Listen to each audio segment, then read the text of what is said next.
Start करेंगे life processes. ये आपका बायो का फर्स्ट चैप्टर है।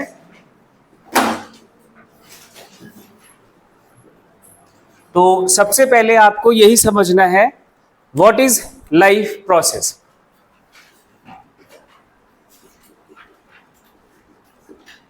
ये बताने की जरूरत नहीं पड़नी चाहिए कि लाइफ क्या है, ये तो पता है, आपने कल ही डिस्कस करा था प्रॉपर्टीज ऑफ लाइफ। ठीक है, अब आपको लाइफ पता है तो लाइफ प्रोसेसेस क्या है इसके बारे में बताओ। तो लिखोगे processes which are essential to maintain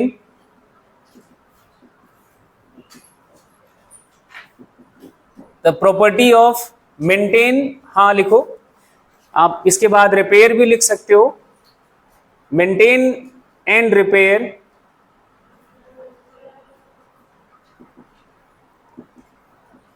the property of life is called life processes।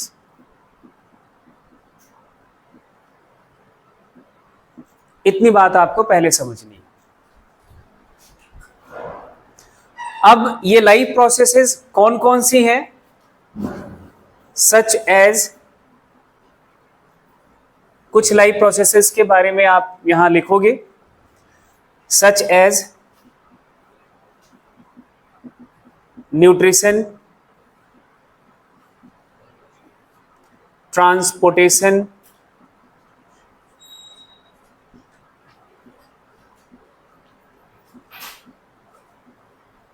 Excretion,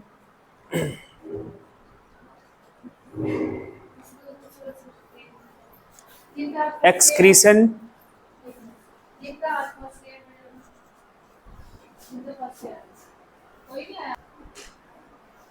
excretion, excretion के बाद लिखो रिप्रोडक्शन,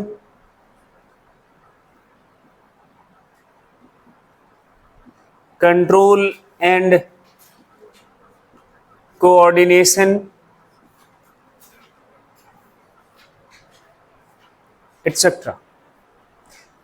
ये सभी आपके क्या हो जाएंगे? Life processes. ऐसे कुछ एग्जाम्पल्स आपको याद रखने हैं। अब इनमें से जो आपका पहला लाइफ प्रोसेस है न्यूट्रिशन, वो अपन आज स्टार्ट करेंगे।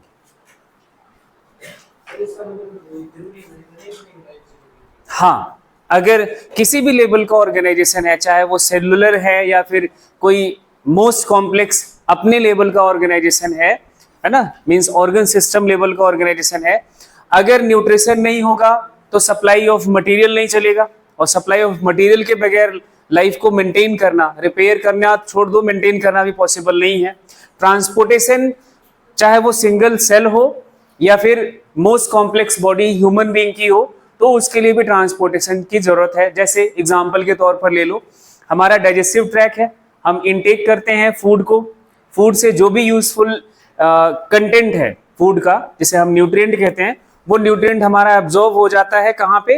इंटेस्टाइन की वॉल में। क्या वो सिर्फ इंटेस्टाइन को ही चाहिए? तो आपका आंसर आएगा नहीं। तो इंटेस्टाइन के अलावा बॉडी के हर एक पार्ट तक पहुंचे, तो इसके लिए जरूरी है कि ट्रांसपोर्टेशन हो। ठीक है, तो सिंगल सेल के लिए भी ट्रांसपोर्टेशन की जरूरत इसलिए है। एक सिंगल सेल, जैसे आपने अभी पढ़ोगे, आप जो न्यूट्रिशन पढ़ोगे तो अमीबा और ह्यूमन बीइंग दोनों का पढ़ोगे, तो सेल के अंदर कोई फूड मॉलिक्यूल या कोई न्यूट्रिएंट एंटर करता है। आप जैसे एंडोसाइटोसिस याद है आपको? एंडोसाइटोसिस की प्रोसेस से तो वो किसी सेल के साइटोप्लाज्म के किसी एक एरिया में पहुंचेगा, लेकिन मान लो कि इस न्यूट्रिएंट की जरूरत यहाँ पे है, इस वाले रीजन में है, तो इस न्यूट्रिएंट को यहाँ तक आने के लिए भी सेल का जो साइटोप्लाज्म है that also show a mechanism of transport that is known as cyclosis।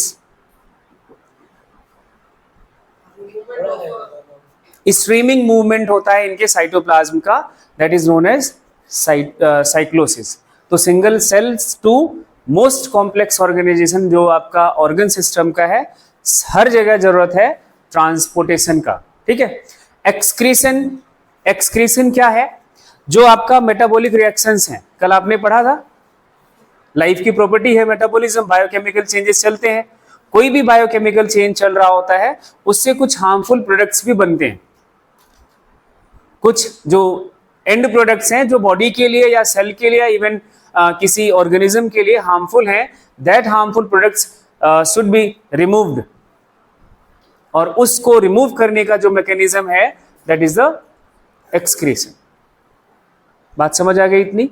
उसके बाद है reproduction, that is also property of life, और रिप्रोडक्शन इसलिए जरूरी है कि to maintain the continuity of species, कोई भी स्पीसीज कंटिन्यूटी मेंटेन करेगी तभी वो एग्जिस्ट करेगी, है ना। एंड कंट्रोल एंड कोऑर्डिनेशन आपको वेल अंडरस्टूड है। आपकी बॉडी अगर कंट्रोल्ड एंड कोऑर्डिनेटेड ना हो, भाई आपका डाइजेस्टिव सिस्टम सर्कुलेटरी सिस्टम से कोऑर्डिनेशन ना रखे तो कहानी खत्म हो जाएगी। अभी वो आप जैसे जैसे सारे सिस्टम्स पढ़ लोगे आपको बहुत अच्छे से क्लियर हो जाएगा कि कोऑर्डिनेशन के बगैर ये काम नहीं चलने वाला। रेस्पिरेशन आपका, हाँ रेस्पिरेशन भी लिख लो। रेस्पिरेशन इसलिए जरूरी है, that is a life process by which energy is produce, energy, हाँ energy of the living things, actually form of energy that is ATP. ATP को हम इस रेस्पिरेशन से ही बनाते हैं, तो respiration is also a life process, ठीक है। तो आज अपन जो स्टार्ट करने जा रहे हैं वो है न्यूट्रिशन। हेडिंग बनाओ न्यूट्रिशन।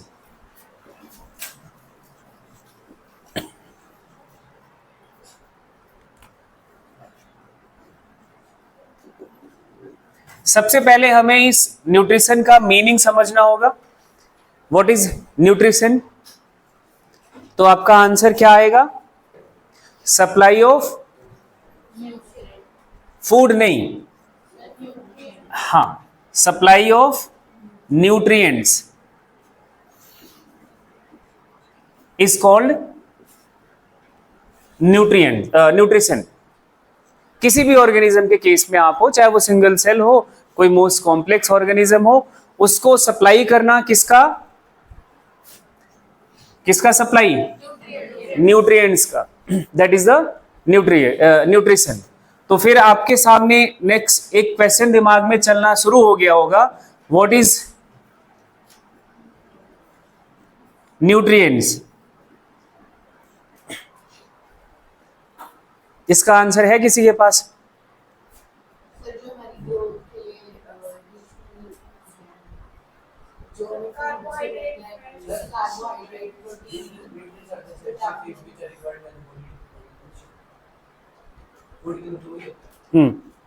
हाँ ये काफी ठीक है।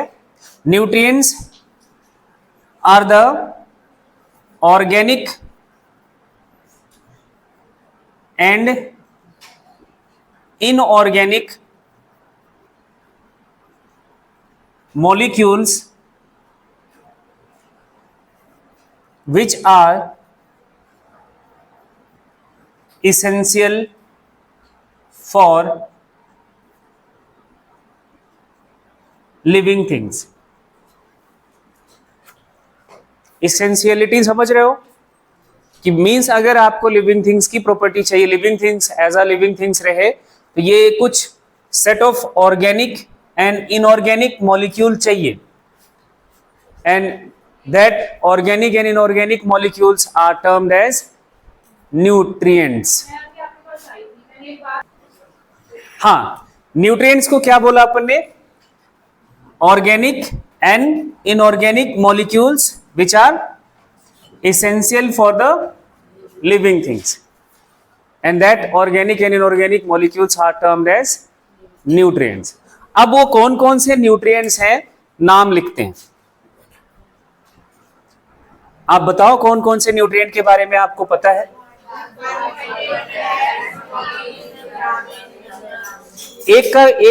किसी पिछले या पिछले साल का एक क्वेश्चन रहा है कि ऑप्शन दे दिया, पूछ लिया कि इसमें से कौन सा इनऑर्गेनिक न्यूट्रिएंट है, तो हमें दोनों की कैटेगरी लिखनी है। पहले हम ऑर्गेनिक न्यूट्रिएंट के नाम लिखेंगे। तो ऑर्गेनिक न्यूट्रिएंट में आपका पहला नाम आपने बोल दिया कार्बोहाइड्रेट्स, दूसरा, चलो आपने फैट बोला तो मैं फैट लिख देता हूं, तीसरा नाम प्रोटीन, चौथा विटामिन्स, और कुछ, फिर मिनरल्स ऑर्गेनिक नहीं होते हैं बच्चा, मिनरल्स कैसे होते हैं, इनऑर्गेनिक होते हैं। कैसे होते हैं, इनऑर्गेनिक होते हैं। ऑर्गेनिक न्यूट्रिएंट्स में ये आप लिखोगे इतने नाम। तो दूसरी आपकी कैटेगरी है इनऑर्गेनिक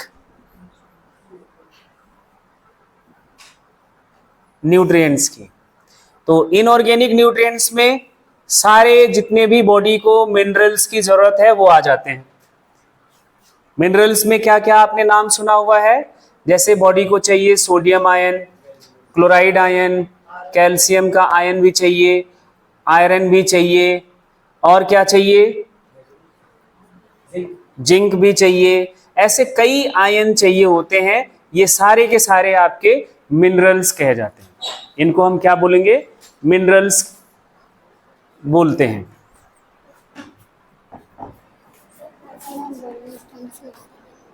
ये ऊपर है क्लास।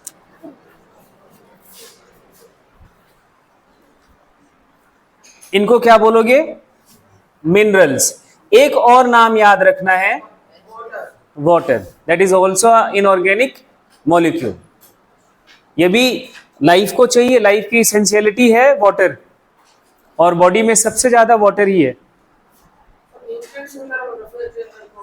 नहीं, रफेजेस को हम न्यूट्रिएंट की कैटेगरी में नहीं रखते हैं, बट रफेजेस हायर ऑर्गेनिजम्स के लिए इसेंशियल है, हायर एनिमल्स के लिए इसेंशियल है, ऑर्गेनिजम्स के लिए नहीं बोलेंगे, एनिमल्स के लिए इसेंशियल है।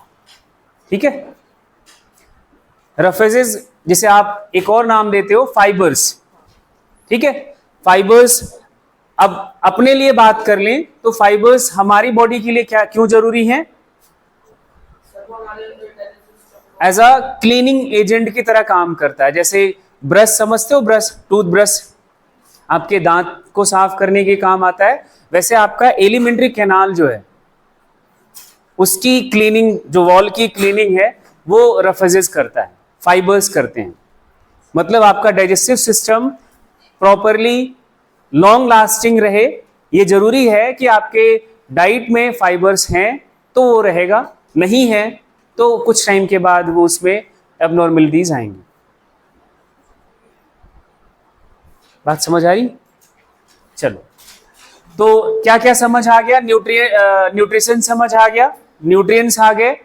तो आपको नेक्स्ट एक क्वेश्चन मैं दे रहा हूं कि ये न्यूट्रिएंट्स मिलते कहां से, फूड से। तो क्वेश्चन यही है, व्हाट इज फूड। आंसर आपने बोल दिया है।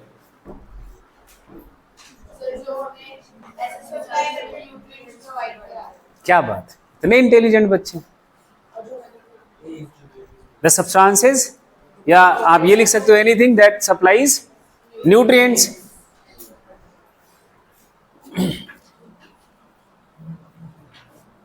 ऐसे लिख दें,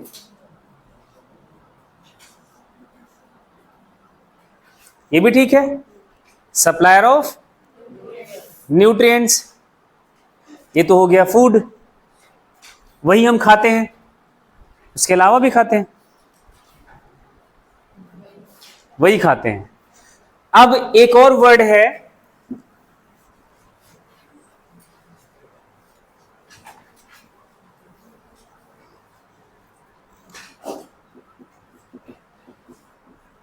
ये क्या होता है, डाइट।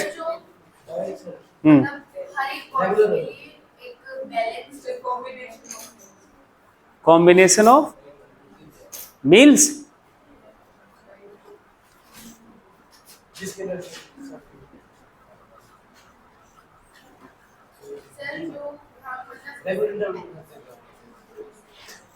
क्या लिखोगे डाइट को?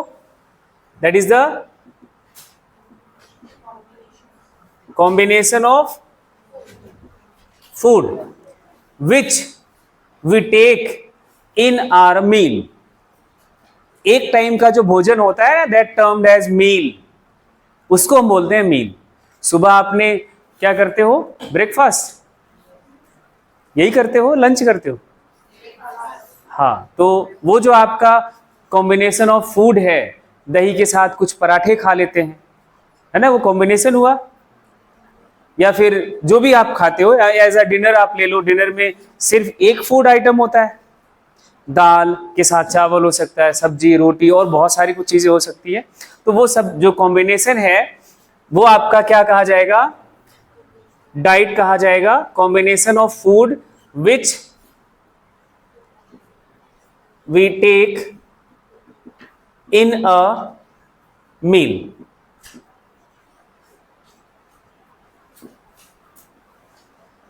ठीक है। उसके बाद एक और आपके सामने क्वेश्चन है, व्हाट इज बैलेंस डाइट? देखो मैं हमने क्वेश्चन ज्यादा पूछूंगा।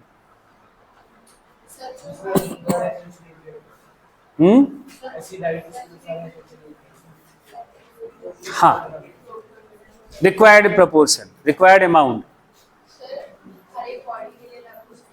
बिल्कुल। Balance diet body to body vary करेगी, पर्सन टू पर्सन वेरी करेगा, है ना, उनके कंडीशंस के हिसाब से। तो बैलेंस डाइट क्या होता है? That is the diet which contain all required nutrient in right proportion. ये जरूर ध्यान रखना है, डाइट वो ऐसा जिसमें आपको जो जो रिक्वायर्ड न्यूट्रिएंट हैं वो सारे हों, पहला कंडीशन है। All required nutrients are present in that diet. And यही नहीं कि सारे न्यूट्रिएंट हों, बट मान लो कि कोई न्यूट्रिएंट आपको चाहिए 10 ग्राम और प्रेजेंट है 5 ग्राम उस आपके डाइट में, तो वो बैलेंस डाइट नहीं कहा जाएगा। किसमें? राइट प्रपोर्शन में। वो आपकी बॉडी टू बॉडी वेरी करेगा कि किसी को प्रोटीन ज्यादा चाहिए, किसी को कार्बोहाइड्रेट ज्यादा चाहिए, किसी को फैट ज्यादा चाहिए।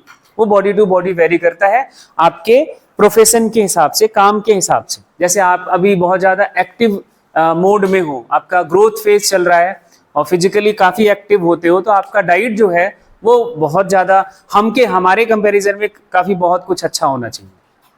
हमारे लाइफ में अब बहुत ज्यादा फिजिकल एक्टिविटीज नहीं है, सुबह उठा, यहाँ चले आए, क्लास लिया, चले गए, सो गए, या जो भी काम है कर लिया। वो भी बहुत ज्यादा हार्ड वर्क वाला काम नहीं है, मेंटल वर्क है ना। तो वो उसके लिए हमारा जो डाइट है वो अलग होना चाहिए, वो अलग होगा।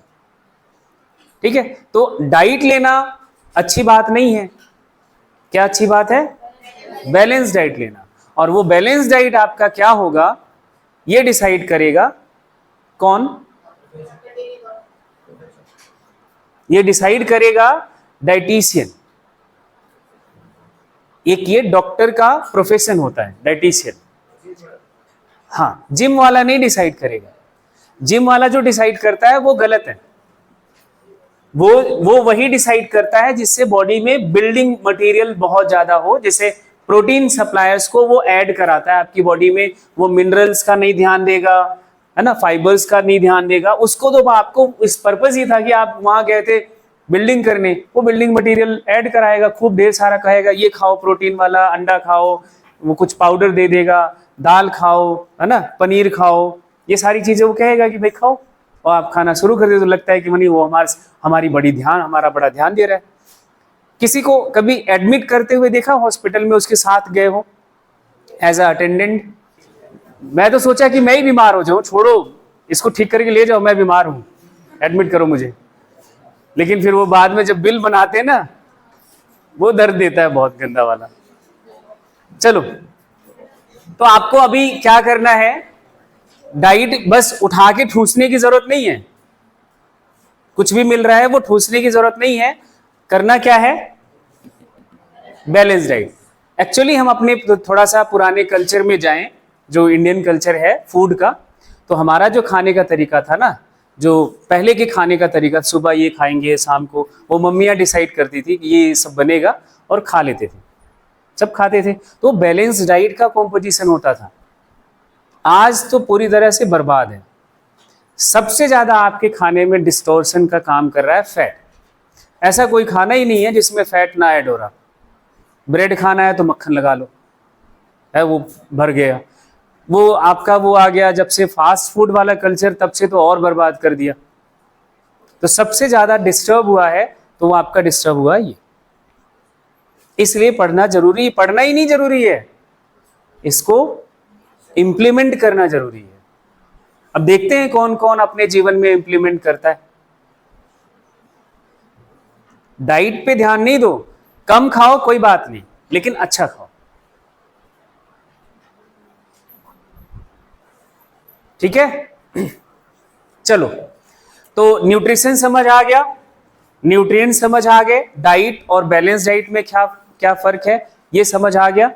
अब आपका एक क्वेश्चन है कि न्यूट्रिएंट्स की जरूरत क्या है, या ऐसे हम क्वेश्चन लिखें, वाई न्यूट्रिएंट्स आर इसेंशियल।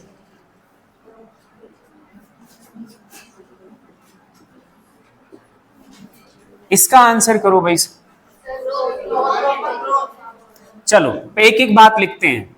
आपका जो ग्रोथ चल रहा है उसके लिए रॉ मटेरियल चाहिए। Nutrients provide raw material for the growth, यही रॉ मटेरियल प्रोवाइड करता है, ये लिखेंगे, प्रोवाइड रॉ मटेरियल। दूसरा, एनर्जी के लिए, प्रोवाइड एनर्जी। और क्यों चाहिए, हाँ जी, हाँ जी, बहुत सही। उसके पहले एक बात और ऐड करनी है, मेंटेनेंस के लिए। बॉडी हमेशा मेंटेन करती है खुद का, सारा ऑर्गन या ऑर्गन सिस्टम या इवन सेल खुद को मेंटेन करता है, मेंटेनेंस के लिए। और किस लिए चाहिए, रिपेयर के लिए चाहिए, कि अगर कहीं पे डैमेज हो रहा है तो उसको रिपेयर भी करना होगा। बॉडी के होम्योस्टेसिस के लिए कितने इंटेलिजेंट बच्चे हैं। रिपेयर और मेंटेनेंस में फर्क कौन बताएगा, repair and maintenance.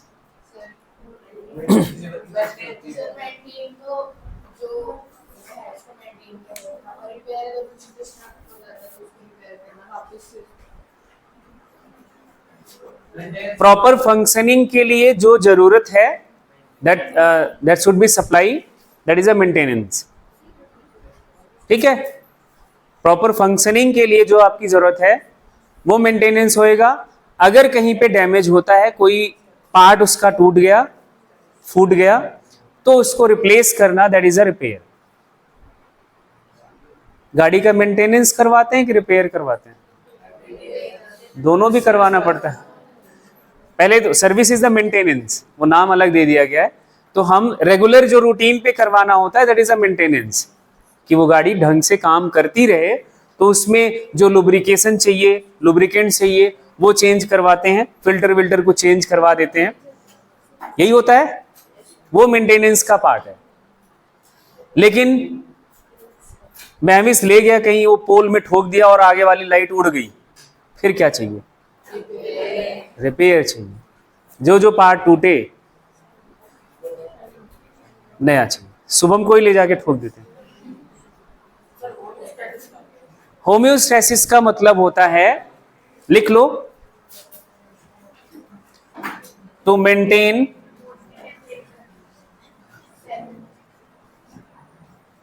Study state. Steady state क्या होता है? हाँ, स्टडी स्टेट का मतलब होता है एक जैसा कंडीशन। बॉडी का टेम्परेचर कितना होता है? Normal body temperature 37 degree Celsius. तो बॉडी इसको मेंटेन करती है। इसको मेंटेन करने के लिए बॉडी में चेंजेस होते हैं, and that changes is the result of homeostasis. जैसे अभी सराउंडिंग का टेम्परेचर बढ़ रहा है धीरे धीरे, तो आपकी बॉडी में स्वेटिंग होएगी। Sweating is for the maintenance of body temperature, internal body temperature. हाँ जी, नहीं ना ऐसा कुछ नहीं। एक्सक्रीशन का मतलब फिर आपको अभी नहीं पता। हाँ, कुछ एक्सक्रीशन भी होता है उसके साथ, no doubt, but main purpose वो एक्सक्रीशन का नहीं। हमारे पास एक्सक्रीटरी सिस्टम है पूरा, स्किन कोई एक्सक्रीटरी सिस्टम थोड़ी ना, ठीक है। ऐसे ही सर्दियां आई थी, है ना, जब सराउंडिंग का टेम्परेचर बहुत कम हो गया इंटरनल बॉडी टेम्परेचर से। आई थिंक लगभग आप अगर इंटरनल बॉडी टेम्परेचर आपका 37 है ना, तो सराउंडिंग का टेम्परेचर उन दिनों में most probably 10 degree Celsius 20 degree Celsius के आसपास ही रहता है, 10 से 20 के बीच ही रहता है। अब 10 बहुत ज्यादा गैप हो गया था, तो आपकी बॉडी में दो तरह का कुछ एडोप्टेशंस आते हैं। एक तो आप आर्टिफिशियली अपनी समझ के हिसाब से कपड़े पहन लेते हो, ये आपने बॉडी को एडॉप्ट करने से बचाया, वो एडॉप्टेशन की जरूरत नहीं है, आपने खुद आर्टिफिशियली उसको प्रोटेक्ट कर लिया। नेचुरली बॉडी कैसे प्रोटेक्ट करेगा? अगर आप कपड़े नहीं पहनोगे तो बॉडी में शिवरिंग होएगी, होती है कि नहीं होती? And that shivering is can not be controlled by our nervous system. वो शिवरिंग इसलिए होती है दैट जनरेट हीट, वो इंटरनली हीट जनरेट करता है, और हीट जनरेट हो रहा है तो इंटरनल बॉडी टेम्परेचर तो